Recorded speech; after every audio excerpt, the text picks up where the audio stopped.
If I have seen further than others, it is by standing upon the shoulders of giants. A man may imagine things that are false, but he can only understand things that are true, for if the things be false, the apprehension of them is not understanding.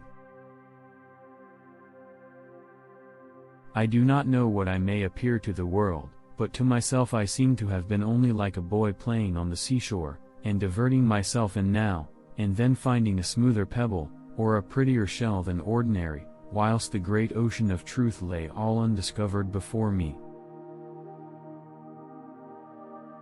We are to admit no more causes of natural things, than such as are both true, and sufficient to explain their appearances.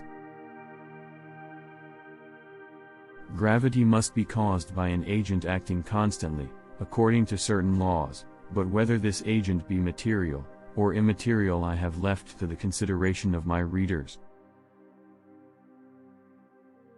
An object in motion tends to remain in motion, along a straight line, unless acted upon by an outside force.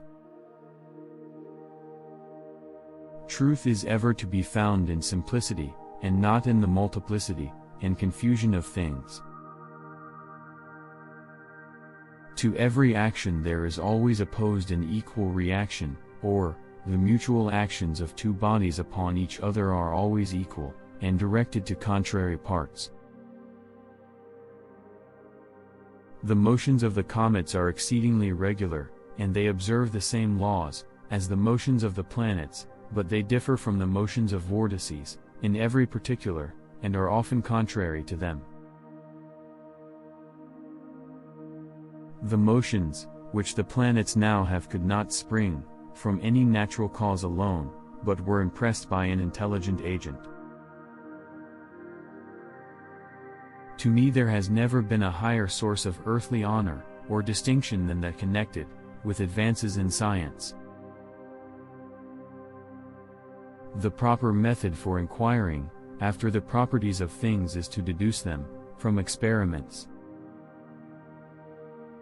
I have explained the phenomena of the heavens and of our sea by the force of gravity, but I have not yet assigned a cause to gravity. God is the same God, always and everywhere. He is omnipresent not virtually only, but also substantially, for virtue cannot subsist without substance.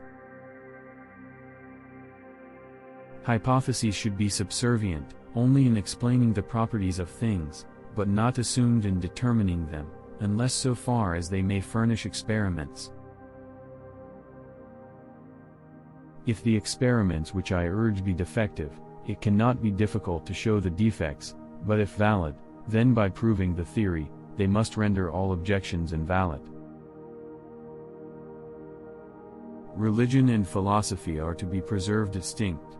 We are not to introduce divine revelations into philosophy, nor philosophical opinions into religion.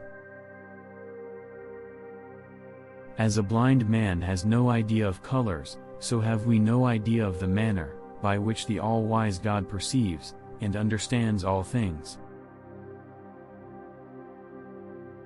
God is a relative word, and has a respect to servants, and deity is the dominion of God, not over his own body, as those imagine, who fancy God to be the soul of the world, but over servants.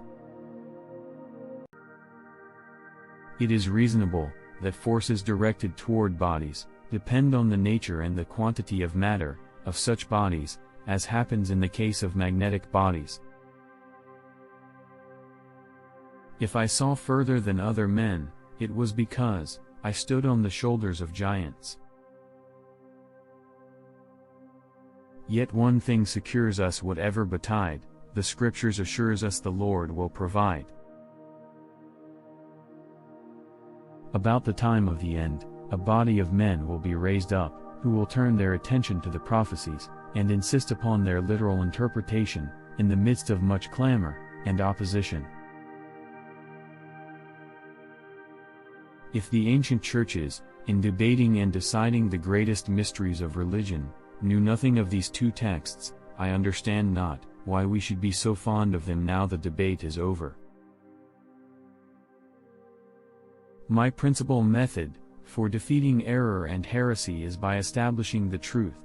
One purpose is to fill a bushel with tares, but if I can fill it first with wheat, I may defy his attempts.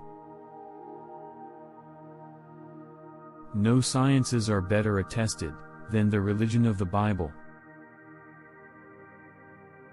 Nature does nothing in vain, when less will serve, for nature is pleased with simplicity, and affects not the pomp of superfluous causes. All knowledge and understanding of the universe was no more than playing with stones and shells, on the seashore of the vast imponderable ocean of truth. If I have seen a little further, it is because of the height limit, and absence of overhead wires. The best way to understanding is a few good examples. I consider my greatest accomplishment to be lifelong celibacy.